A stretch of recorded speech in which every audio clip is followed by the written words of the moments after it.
Hello students, कैसे हैं आप सब? होप सो अच्छे ही होंगे। ओके, आज हम पढ़ेंगे अदर एग्जाम्पल बनास स्पेस का कि कैसे किसी स्पेस को बनास स्पेस प्रूफ करते हैं। यह एग्जाम्पल काफ़ी इम्पोर्टेंट है। यह एग्जाम्पल राजस्थान यूनिवर्सिटी में भी फाइनल ईयर में 2016 में और MGS यूनिवर्सिटी जो कि बीकानेर में है उसमें भी MSc फाइनल में 2008 में पूछा भी गया है। तो देखिए क्या है ये एग्जाम्पल।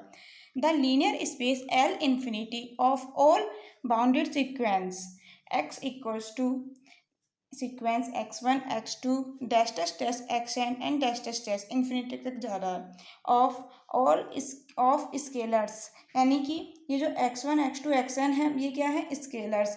और जो ये x है ये एक सीक्वेंस है, दिख रहा है हमें सीक्वेंस की फॉर्म में है, किस जो कि बाउंडेड है और L इन्फिनिटी में बिलोंग करता है। ठीक है, इस x इक्वल टू इस तरह से लिख रखा है ना हमने, इसको ऐसे भी लिख सकते हैं सिंपली कि x इक्वल टू xn, बस सीक्वेंस xn ऐसे भी लिख सकते हैं। ठीक है, तो हमें प्रूफ करना है ये L इन्फिनिटी बनास स्पेस है अंडर द नॉर्म, इस नॉर्म के साथ कि norm of x equals to supremum of mod of x n. ठीक है, और ये इस तरह से भी पूछा जा सकता है क्वेश्चन कि prove that the space L infinity of all bounded sequences of scalars is a Banach space, यानी कि इसमें हमें नॉर्म नहीं दे रखी। हमें एग्जाम में अगर ऐसे पूछता है तो हमें याद रखना होगा कि L इन्फिनिटी को जब बनास स्पेस प्रूफ करते हैं तो कौन सी नॉर्म यूज़ करते हैं, ये वाली नॉर्म। ठीक है, तो दोनों तरह से याद रखें, किसी भी तरह से क्वेश्चन एग्जाम में आ सकता है। ठीक है, तो हमें प्रूफ क्या करना है finally? Banas space. Banas space proof करने के लिए हमें क्या करना होता है? पहले लीनियर स्पेस को नॉन लीनियर स्पेस प्रूफ करना होता है, उसके बाद उसे दिखाना होता है कंप्लीट। ठीक है, हमें लीनियर स्पेस दिया हुआ है, हमें इसे प्रूफ करना है नॉन लीनियर स्पेस। तो नॉन लीनियर स्पेस प्रूफ करने के लिए नॉर्म की जो चार प्रॉपर्टी होती हैं उन्हें सेटिस्फाई कराना होगा। जो चार प्रॉपर्टी होती है हम पहले लेक्चर्स में पढ़ चुके हैं क्या प्रॉपर्टी है। ठीक है, यदि आप नए आए हैं, आपको नहीं पता, तो आप पहले वाले लेक्चर्स देखिए, उनमें आपको पता लगेगा कि क्या नॉर्म की प्रॉपर्टी होती है, क्या नॉन लीनियर स्पेस होता है, कैसे हम बनाते स्पेस प्रूफ करते हैं। ठीक है, तो आज फिर हम शुरू करते हैं कैसे इसको नॉन लीनियर स्पेस प्रूफ करेंगे। ओके, तो देखिए फर्स्ट प्रॉपर्टी क्या होती है नॉर्म की? N1 कि norm of x greater than equal to 0 होना चाहिए। ठीक है, यहाँ पर हमारे नॉर्म किस तरह से दी हुई है कि norm of x equals to supremum of x N. तो norm of x greater than equal to 0 is obvious, since यहाँ पर हम बोल रहे हैं कि norm of x greater than equal to 0 ही है। क्यों है? क्योंकि हमें नॉर्म डिफाइन कैसे है? मॉड ऑफ एक्स है, मॉड हमेशा पॉजिटिव होता है यानी कि ग्रेटर देन इक्वल टू 0 होता है, तो उसका सुप्रीमम भी ग्रेटर देन इक्वल टू 0 ही होगा, यानी कि norm of x greater than equal to 0। इसीलिए लिखा है कि mod x n greater than equal to 0 for each n, n का कोई सा भी नंबर ले लीजिए, यानी कि x1 x2 किसी भी ले लीजिए, सभी के लिए mod function greater than equal to 0 होगा। So norm is greater than equal to 0 and then property satisfies. Now second property, norm of x equal to 0, हम इफ एंड ओनली इफ की कंडीशन होती है लेके चलेंगे कि norm of x equals to 0 और x बराबर 0 हम प्रूफ करेंगे, और पहले फिर लेके चलते हैं कि x बराबर 0 और norm of x equals to 0 proof करते हैं। इफ एंड ओनली की कंडीशन होती है, हम इसे एक साथ लेके चल रहे हैं कि norm of x equal to 0, so supremum of mod of x N equals to 0। So जब सुप्रीमम ऑफ एक्स एन 0 है तो अंदर वाला पार्ट 0 है, तभी तो सुप्रीमम 0 होगा सुप्रीमम की प्रॉपर्टी से। So mod of x N equals to 0, mod की प्रॉपर्टी से जब अंदर वाला पार्ट 0 है तभी मोड 0 होगा। So X N equals to 0 for all N का कोई सा भी नंबर ले लो, और एक्स एन इक्वल्स टू 0 यानी कि x1 x2 dash dash dash x N और इन्फिनिटी तक जो जा रहा है वो सब 0, क्योंकि एक्स एन हमने बोल दिया 0 फॉर ऑल एन की कुछ भी वैल्यू के लिए। सो ये किसके इक्वल है? ये हमने स्टार्टिंग में बोला था x equals to x1 x2 dash dash x N. So x equals to 0, hence proof second property. Okay, अब आती है थर्ड प्रॉपर्टी। थर्ड प्रॉपर्टी में हमें क्या प्रूफ करना होता है कि norm of x plus Y less than equal to होता है norm of x plus norm of y। So लेके चलेंगे norm of x plus y equals to norm की डेफिनेशन से supremum of mod of x N plus Y n. यहाँ पर x n क्या है? सीक्वेंस है, लिख भी दिया है। एक्स इक्वल्स टू क्या है? सीक्वेंस एक्स एन, और ऐसे वाई क्या है? Sequence y n. ठीक है, are two elements of L infinity, बिल्कुल। एक्स स्टार्टिंग में हमें क्वेश्चन में दिया हुआ था कि एल इन्फिनिटी से बिलोंग करता है, सीक्वेंस के रूप में है या एलिमेंट, ऐसे ही वाई को हमने मान लिया।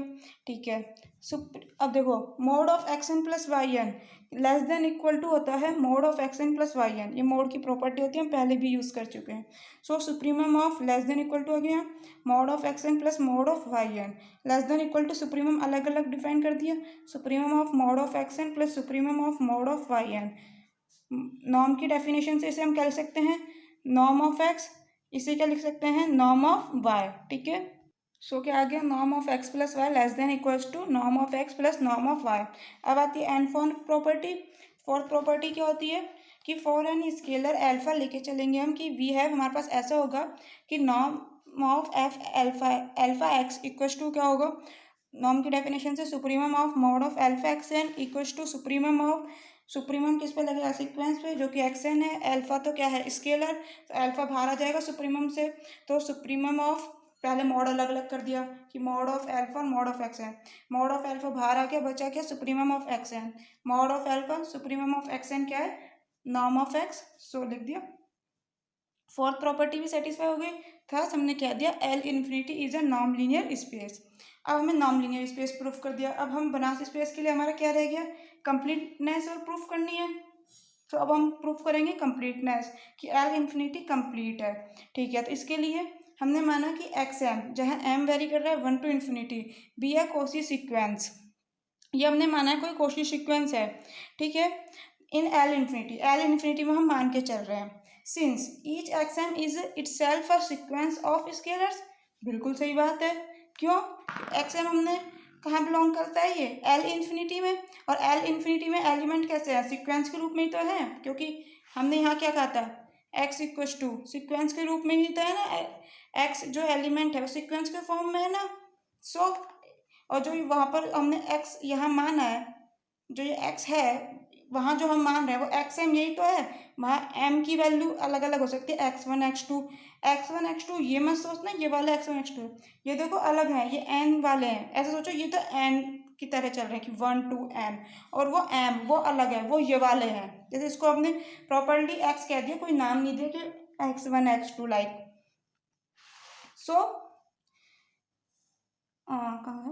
Since each x m is itself a sequence of scalars, बिल्कुल सही, ये तो हमें क्वेश्चन में दिया है। सो वी कैन राइट, ऐसे लिख सकते हैं हम बिल्कुल कि x m equals to x m one x m two Z plus x M n, देखो यहाँ एम और यहाँ एन, जो वहाँ बोला था ना एन तक चल रहा है वो हम नीचे लिखते हैं, बट यहाँ एम लिख रहे हैं नीचे, सो हमने ब्रैकेट में इस तरह से लिख दिया, कैसे भी शो कर सकते हो आप, कोई इशू नहीं है। So X M N dash dash dash infinity तक जा रहा है। ठीक है, एक्स एम को ऐसे लिख दिया हमने। अब हमने कहा कोशी सीक्वेंस की डेफिनेशन से क्या होती है, कोशी सीक्वेंस की डेफिनेशन ये हम पहले पढ़ चुके हैं कि by the definition of Cauchy sequence क्या होती है कि given any epsilon greater than zero there exist a positive integer n not, एक एप्सिलॉन ग्रेटर देन जीरो के लिए एन जीरो इस तरह से एग्जिस्ट करता है कि M M dash greater than equal to N not.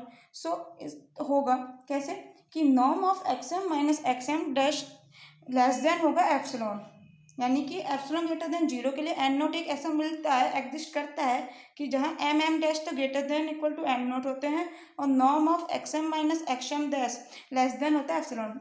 ये बिल्कुल कोशी सीक्वेंस की डेफिनेशन ही लिखी है और कुछ भी नहीं लिखा है, जो हम पहले के लेक्चर में पढ़ चुके हैं। ओके, सो अब लगाई नॉर्म की डेफिनेशन, इस तरह से इसको हम नॉर्म की डेफिनेशन से क्या लिख सकते हैं, supremum of mod of X M N minus X M dash N, बिल्कुल, क्योंकि नॉर्म ऑफ एक्स क्या था, supremum of x N mod, norm of X equals to supremum of mod of x N. So इसको हम यहाँ X M और X M dash दो है तो ऐसे लिख दो, X M N minus X M dash N less than epsilon N की हर एक वैल्यू के लिए। अब ये देखो सुप्रीमम हटा दिया हमने, हमने कहा जब इसका सुप्रीमम एप्सिलॉन से कम है तो इसका अंदर वाला पार्ट भी एप्सिलॉन से कम होगा। So X M N minus X M dash N less than epsilon for all N. ठीक है, इसका मतलब क्या है, जो अगर हम ये प्रूफ कराए इसका मतलब क्या निकल रहा है कि each one of this sequence, जैसे X M dash one x M dash N, जहाँ एम डैश कहाँ वेरी करता है 1 से इन्फिनिटी, यहाँ पर एम और एम डैश दोनों 1 से इन्फिनिटी वेरी करते हैं। तो इसका मतलब क्या है कि एक्स सीक्वेंस है जो ये X M dash one M dash once to infinity dash dash dash सारे ऐसे X M dash N M dash vary करता है वन टू इन्फिनिटी, इस तरह के सारे सीक्वेंस ये सारे कोशी सीक्वेंस होंगे आर में, ठीक है। Okay, but R is complete, ये तो हम जानते हैं आर कंप्लीट होता है।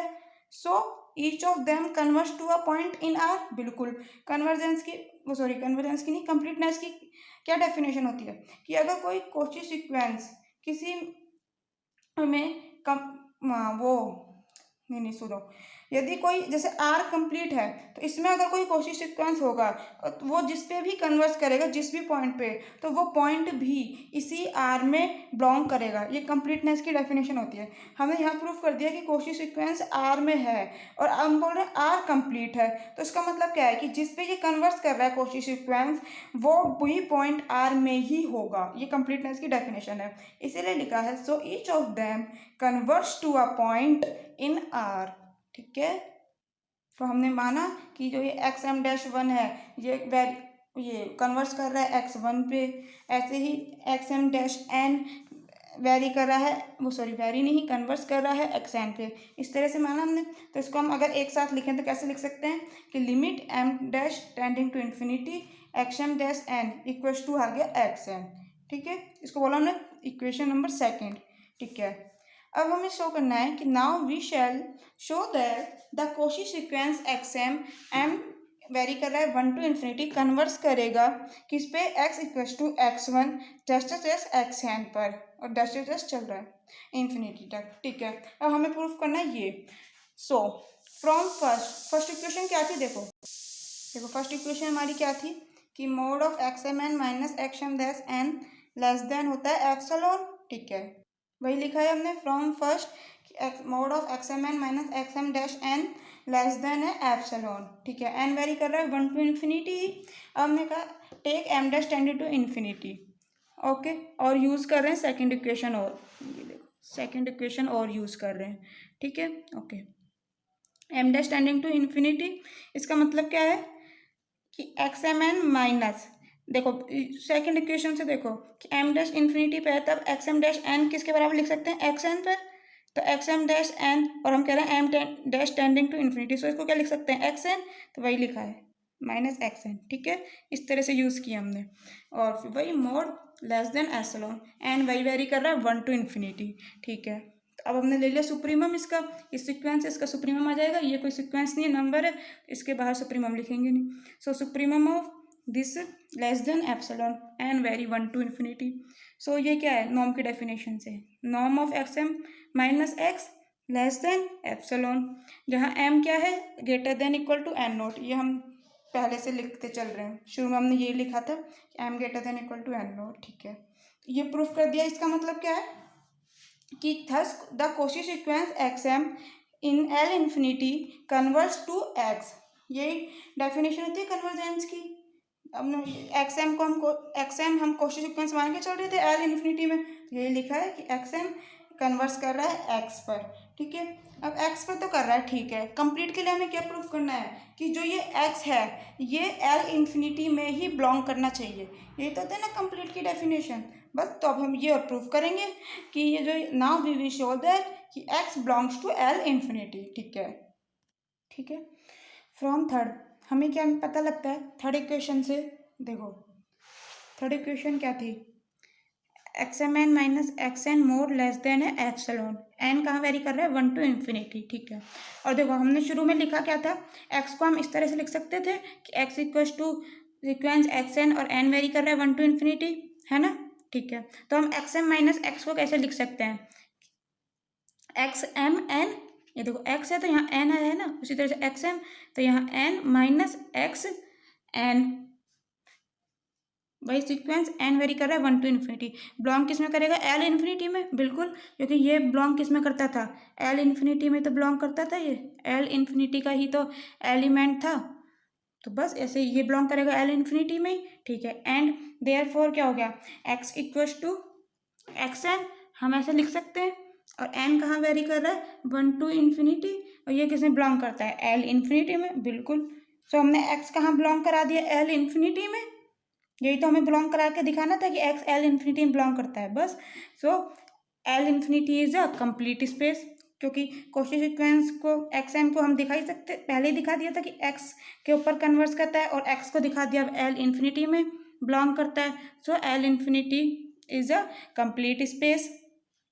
तो कंप्लीट प्रूफ कर दिया, नॉन लीनियर स्पेस प्रूफ कर दिया। So it is a Banach space, proof हो गया। ठीक है, अगर कोई प्रॉब्लम आ रही है ना आपको इस एग्जाम्पल में तो प्लीज़ मुझसे कमेंट बॉक्स में पूछ लीजिए, और फिर भी कुछ प्रॉब्लम लग रहा है आपको तो मैं कोशिश करूँगी और अच्छे से बताने की आपको। और फिर भी नहीं तो आप एक बार नहीं तो दो बार प्लीज़ देखिए वीडियो को। थोड़े ही बनास स्पेस वाले टिपिकल क्वेश्चन होते हैं, एक बार में हो सकता है समझ ना आए आपको। ठीक है, ओके। नेक्स्ट एग्जाम्पल एक और देखते हैं, काफ़ी अच्छा एग्जाम्पल है ये एग्जाम्पल 3। ये एग्जाम्पल आरयू में राजस्थान यूनिवर्सिटी में 2018 में पूछा गया है। और अजमेर यानी कि MGS यूनिवर्सिटी जो कि अजमेर में है वहाँ भी 2003 में, और यूनिवर्सिटी ऑफ कोटा वहाँ भी MSc फाइनल में 2007 में क्वेश्चन पूछा गया है। तो इससे आप समझ सकते हैं काफ़ी इंपॉर्टेंट क्वेश्चन है, काफ़ी अच्छा लेवल वाला क्वेश्चन है। तो देखते हैं क्या कहता है क्वेश्चन। देखिए, the linear space CX of all bounded continuous scalar valued function, यानी कि CX में कैसे एलिमेंट है, CX में ऐसे फंक्शंस हैं जो बाउंडेड हैं, कंटिन्यूस हैं। लिखा है ना हमने, bounded continuous scalar value function. और जैसे स्केलर वैल्यू का मतलब क्या है, जैसे एक्स हमने किसी एलिमेंट पे फंक्शन लगाया यानी कि FX, ठीक है, तो FX की जो वैल्यू आएगी वो स्केलर आएगी। स्केलर वैल्यू फंक्शन की यही डेफिनेशन होती है। ठीक है, सो क्या था हमारा function f defined on x is a Banach space under the norm defined by this norm of f equals to supremum of mod of fx, और x कहाँ बिलोंग करता है, कैपिटल x में, इसमें। ठीक है, ओके। और ये देखो इस तरह से भी आ सकता है ये क्वेश्चन कि proof that the function space x of all bounded continuous scalar value function XT। उसमें और उसमें डेफिनेट वो ज़्यादा डिफरेंस नहीं है, बस यहाँ XT लिखा है, यहाँ F लिखा है, यहाँ X लिखा है, यहाँ CX लिखा है, ज़्यादा अंतर नहीं है, दोनों सेम है। ठीक है, डिफाइंड होना सेट टी, जिस सेट टी पे डिफाइन है, यहाँ उस तरह से हमने कैपिटल X लिखा है। कंफ्यूज मत होना, अच्छे से देखो। Is a Banach space under the norm, वही नॉर्म तो सेम है, बस वहाँ FX है तो यहाँ XT है। ठीक है, देखो अब प्रूफ देखते हैं, हम इस हिसाब से प्रूफ करेंगे, इस हिसाब से आप प्रूफ करके देखो, इजीली हो जाएगा, बिल्कुल सेम प्रूफ है। ठीक है, तो अब हमें क्या प्रूफ करना है, बनास स्पेस। बनास स्पेस के लिए हमें पहले क्या प्रूफ करना होता है, किसी लीनियर स्पेस को non linear space, linear space तो हमें दिया ही हुआ है, हम इसे प्रूफ करेंगे नॉन लीनियर स्पेस, उसके बाद प्रूफ करेंगे कंप्लीट, उसके बाद प्रूफ हो जाएगा बनास स्पेस है वो। ठीक है, तो देखते हैं N1 क्या कहती है। N1 कि norm of f greater than equal to 0 होना चाहिए। बिल्कुल यहाँ ग्रेटर देन इक्वल टू 0 है भी, क्योंकि नॉर्म ऑफ f है क्या, मोड ऑफ fx, और मोड क्या होता है हमेशा, क्या होता है, greater than equal to 0। So जब ये ग्रेटर देन इक्वल टू 0 तो उसका सुप्रीमम भी ग्रेटर देन इक्वल टू 0 होगा। इसका मतलब norm of f greater than equal to 0 is obvious since mod function is greater than equal to 0। x की value कुछ भी ले लो हर किसी के लिए, x for each x belongs to x। ठीक है, अब देखते हैं सेकंड प्रॉपर्टी। सेकंड प्रॉपर्टी क्या होती है, norm of f equals to 0, if and only norm की डेफिनेशन वही, supremum of mod of fx x belongs to x equal to 0। So supremum इसका 0 है, मोड ऑफ fx का, यानी कि मोड ऑफ fx 0 है सुप्रीमम की प्रॉपर्टी से। So mod of fx 0, x belongs to x।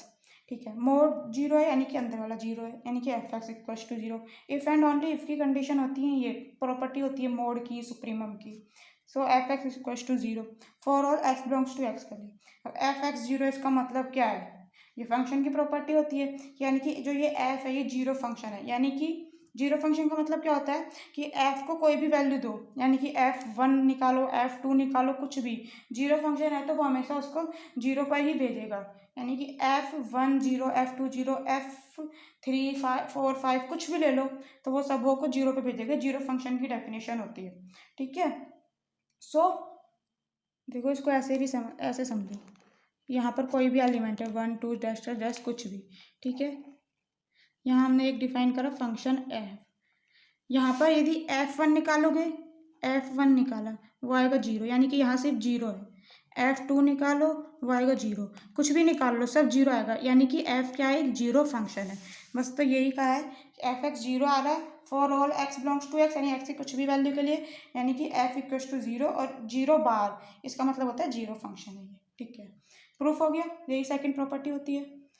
यदि आपको नॉर्म की प्रॉपर्टीज़ नहीं पता है, आप सोच रहे हैं कि ये कैसे प्रूफ कर रहे हैं, तो आप प्लीज़ पहले के लेक्चर्स देखिए, उनमें हमने पूरा बताया है कि क्या नॉर्म की प्रॉपर्टी होती है, क्या नॉर्म की डेफिनेशन होती है, कैसे नॉर्म लीनियर स्पेस प्रूफ करते हैं। प्लीज़ पहले की वीडियो देखिए, फिर इसे देखेंगे तो अच्छे से समझ आएगा, और जैसी आपकी मर्जी। ओके, फिर आती है नॉर्म की थर्ड प्रॉपर्टी। क्या होती है, norm of F plus G equals to supremum of, वही नॉर्म की डेफिनेशन लगाई हमने, वहाँ पर f होता है तो यहाँ एफ एक्स आ जाता है, यहाँ क्या है F plus G, so F plus G X, X belongs to X ही। इसमें क्या हो गया, एफ प्लस जी एक्स, यानी कि एक्स अलग अलग पे लगा, so mod of F X plus G X, ऐसा तो कर सकते हैं ना, तो फंक्शंस की प्रॉपर्टी होती है। ठीक है, अब देखो ये मोड की प्रॉपर्टी लगाएंगे हम, ये मोड एक साथ लगा हुआ है F X plus G X पे, तो ये मोड की प्रॉपर्टी होती है कि mod of x plus Y less than equals to mod of x plus mod of Y, so वही less than equals to mod of F X plus mod of G X. ठीक है, अब mode supremum है जो ये F x और जी X पे अलग अलग लगा दो, less than equals to supremum of mod of F X, इसके साथ आ गया एक्स बिलोंग्स टू एक्स, ऐसे ही supremum of mod of G X, X belongs to X. ठीक है, अब देखो नॉर्म की वही नॉर्म की डेफिनेशन से सुप्रीमम ऑफ एफ एक्स किसके बराबर हो गया, नॉर्म ऑफ एफ, और ये किसके बराबर हो गया, नॉर्म ऑफ जी। सो हमने क्या प्रूफ कर दिया कि norm of F plus G less than equals to norm of F plus norm of G. देखो इससे कंफ्यूज मत होना कि यहाँ तो हमने इक्वल्स टू लगाया है, यहाँ लेस देन इक्वल्स टू, ये जो इक्वल्स टू है वो लिखा है हमने इसके लिए कि जो norm of F plus norm of G वो इसके बराबर है, लेस देन इक्वल्स टू लग रहा है जो यहाँ पर चल रहा है, यहाँ क्या चल रहा है, mod of F plus G, mod of नहीं sorry norm of F plus G यहाँ चल रहा है, ये जो इक्वल्स टू इसके लिए, so norm of F plus G less than equals to norm of F plus norm of G. अब आती है फोर्थ प्रॉपर्टी। फोर्थ प्रॉपर्टी क्या होती है कि for any scalar alpha we have norm of alpha F equals to, वही norm की definition, alpha F X supremum of alpha X किस पे लगेगा, एफ पे, क्योंकि एक्स फंक्शन पे तो लगेगा ना, एल्फा तो स्केलर है, सो एल्फा नॉर्म वो mode of alpha F x. ठीक है, मोड अलग अलग कर दिया, mod of alpha x, sorry mode of alpha mode of F x, ये ध्यान रखो। देखो मोड की प्रॉपर्टी प्लस के लिए क्या होती है और मल्टीप्लाई के लिए क्या होती है, प्लस के लिए जो हमने देखी थी वहाँ पर लेस देन आ जाता है, अभी ऊपर करी ना, और यहाँ पर क्या है मल्टीप्लाई के लिए, जब मल्टीप्लाई वाले में अलग अलग मोड करते हैं तो इक्वल्स टू ही चलता है। ठीक है, सो सुप्रीमम किस पे लगेगा, फंक्शन पे, मोड ये क्या है स्केलर, ये बाहर आ गया अल्फा स्केलर है, तो mode of alpha supremum of mod of F x, ये किसकी डेफिनेशन है, नॉर्म की, सो mod of alpha norm of F. ठीक है, सो हमने नॉर्म की सभी प्रॉपर्टी, चारों प्रॉपर्टी सेटिस्फाई करा दी, तो thus is follow that C X is a non linear space, बिल्कुल non linear space C X को हमने प्रूफ कर दिया। अब हमें बनास स्पेस के लिए क्या प्रूफ करना रह गया, सी एक्स को कंप्लीट और प्रूफ करना है, तो ये प्रूफ हो जाएगा बनास स्पेस। ठीक है, तो देखते हैं ब्रांच कंप्लीटनेस प्रूफ करने के लिए हमें कोशी सीक्वेंस मानना पड़ता है, तो हमने यही करा, लेट एफ एम यानी एम वेरी कर रहा है 1 to infinity is be a Cauchy sequence in C X. ठीक है, so for any epsilon greater than 0 there exist a positive integer N naught such that, किस डेफिनेशन से, Cauchy sequence की definition से, M N greater than equal to N naught होगा कि this implies norm of F M minus F N less than epsilon, बिल्कुल as it is Cauchy sequence की definition लिखिए। अब नॉर्म की डेफिनेशन लगा देंगे, क्या होती है, supremum of mod of F M F N X mod X belongs to X less than epsilon. ठीक है, अब क्या है, एफ एम एक्स और एफ एन एक्स अलग अलग एक्स दे, अलग अलग एक्स लगा दिए इन पे, एक साथ लिखो, इसका मतलब यही होता है, फंक्शन की डेफिनेशन आपने बहुत अच्छे से पढ़ रखी है, supremum of mod of F X minus F N X. ठीक है, अब क्या है, हमने बोला कि सुप्रीमम जब इसका अंदर वाले का एप्सिलॉन से कम है तो ये अंदर वाला पार्ट एप्सिलॉन से कम होगा, सो सुप्रीमम को हटा दिया, mod of F M X minus F N X less than epsilon for all X belongs to X के लिए। इसका मतलब क्या है, देखो which is the Cauchy condition for uniform convergence of the sequence of bounded continuous scalar value function, ये सब आपने पढ़ा हुआ है पहले से कि ये किस चीज़ की कंडीशन होती है, जो हमने ये mod of F M X minus F N X less than epsilon निकाली है। इसका मतलब है कि जो हमने ये कोशी सीक्वेंस माना था एफ एम, ये कोशी सीक्वेंस जो सी एक्स में हमने माना था, सी एक्स में कैसे एलिमेंट थे, bounded continuous scalar value function. ये हमें क्वेश्चन में दिया हुआ था, क्वेश्चन में दिया हुआ था ना, किस तरह से है इसमें, bounded continuous scalar valued function C X में जो एलिमेंट है। ठीक है, तो यही तो बोला हमने कि ये यूनिफॉर्म कन्वर्जेंस की डेफिनेशन होती है क्या, कि bounded continuous scalar value function के लिए ये कोशी कंडीशन मानी जाती है। ठीक है, ठीक है, तो इसका मतलब क्या हो गया कि therefore the sequence F M must converge to a bounded continuous function F on X. Uniform convergence की डेफिनेशन से ये प्रूफ हो जाता है यहाँ पर इससे कि ये जो सीक्वेंस है एफ एम, ये मस्ट कन्वर्ज यानी कन्वर्ज करेगा ही करेगा किस पर, बाउंडेड कंटिन्यूस फंक्शन एफ पर ऑन एक्स। ठीक है, यूनिफॉर्म कन्वर्जेंस की डेफिनेशन से हो गया। सो हमें प्रूफ क्या कराना होता है कंप्लीट के लिए, ये तो कराना होता है कि जो हम सी एक्स में मान के चल रहे हैं एफ एम सीक्वेंस, वो जो जिस पे भी कन्वर्स कर रहा है किसी एफ पे, तो वो भी उसी में होना चाहिए। तो हमने ये प्रूफ कर ही दिया, बोल दिया ना, bounded continuous function C X में इसी तरह के तो फंक्शन है ऑन एक्स।